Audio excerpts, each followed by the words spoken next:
इमाम अहले सुन्नत इमाम अहमद रजा खां फाजिल बरेलवी रदी अल्लाह ताला अन्हु, कौन नहीं जानता आज आशिकों के इमाम बरेली के ताजदार जिन्होंने हजारों मसाइल का हल लिख दिया अपनी जिंदगी में, 1000 से ज्यादा किताबें लिख दी। और वो शहंशाह वक्त अपने जमाने के कुतुब मस्जिद में एतिकाफ में बैठते थे रमजान में, लेकिन एतिकाफ की हालत में भी मुसलसल इल्मी काम किया करते थे।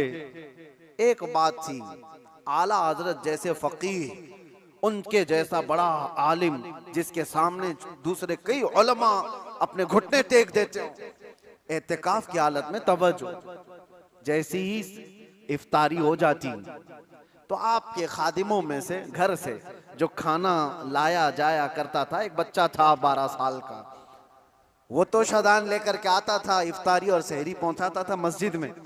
लेकिन आला हजरत को एक आदत थी पान खाने की, और पान खाने वाले लोग इफ्तारी के फौरन बाद पान चाहिए। आला हजरत इफ्तारी कर चुके, पान जो रोजाना आता था वो बच्चा पान लाया नहीं, और टाइम गुजरता गया, आपको पान की तलब हुई कि अभी तक आया नहीं, अभी तक आया नहीं। वो तकरीबन घंटा भर के बाद वो बच्चा आया और दौड़ता हुआ आया, कहा बड़े मौलाना साहब पान रह गया। पान ला करके दिया, एक तमाचा उसको लगाया, कहाँ चला गया था, पान लेकर कहाँ भाग गया था। वो बच्चा जो खादिम है, खिदमत करने वाले लोग हैं, कहा माफ कीजिए भूल गया था, दिया और चला गया भागकर, पान खा लिया। आपके शागिर्द हैं अल्लामा जफरुद्दीन बिहारी रहमतुल्लाह तआला अलैह, उन्होंने लिखा है इसको, आला हजरत के शागिर्द।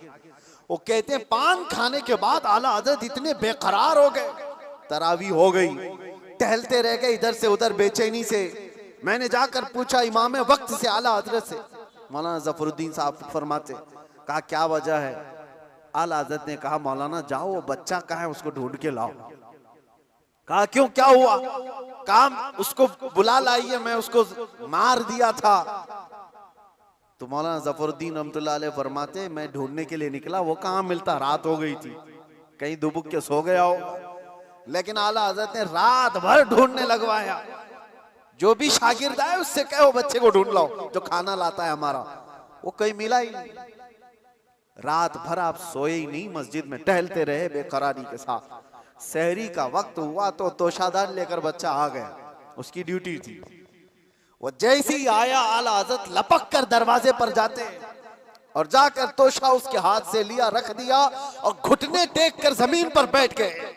वक्त के मुजद्दिद की बात कर रहा हूं। उस बच्चे के दोनों कंधों को पकड़ा और कहा बेटा कल की रात मैंने थप्पड़ मार दिया था अपने हाथ से तुझे, खालिस मेरे पान के लिए, ये मेरे नफ्स के लिए मारा था, तो अल्लाह के लिए मुझे माफ कर दे। वक्त का इमाम अब छोटे बच्चे से कह रहा है मुझे माफ कर दे। वो बच्चा कसमसा रहा है, घबरा रहा है। देखा है वक्त के बड़े बड़े फकीह और मुफ्तियान कराम इस इमाम के सामने बैठ जाते हैं अदब से, और ये वक्त का इमाम मुझसे माफी तलब कर रहा है। बच्चे ने कहा हुजूर छोड़ दीजिए, मैंने कुछ समझा ही नहीं, मुझे कुछ पता ही नहीं। आला हज़रत ने कहा नहीं ऐसा नहीं होगा, तू कह दे माफ किया।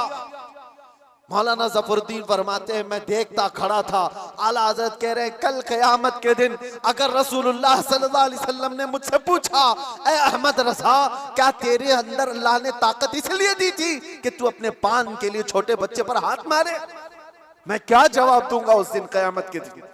आला हजरत उसको पकड़ करके थाम रहे, तो उस बच्चे ने कहा कि ठीक है मैं माफ कर दिया। आला हजरत कहते हैं बच्चों को इख्तियार नहीं है माफ करने का, बच्चों को मसाइल है, वो मालिक नहीं है। हाँ आपने कहा, अपने सर से टोपी उतारी और कहा जैसे कल मैंने तुझे मारा था वैसे तू भी मुझे मार, बराबर हो जाए मामला।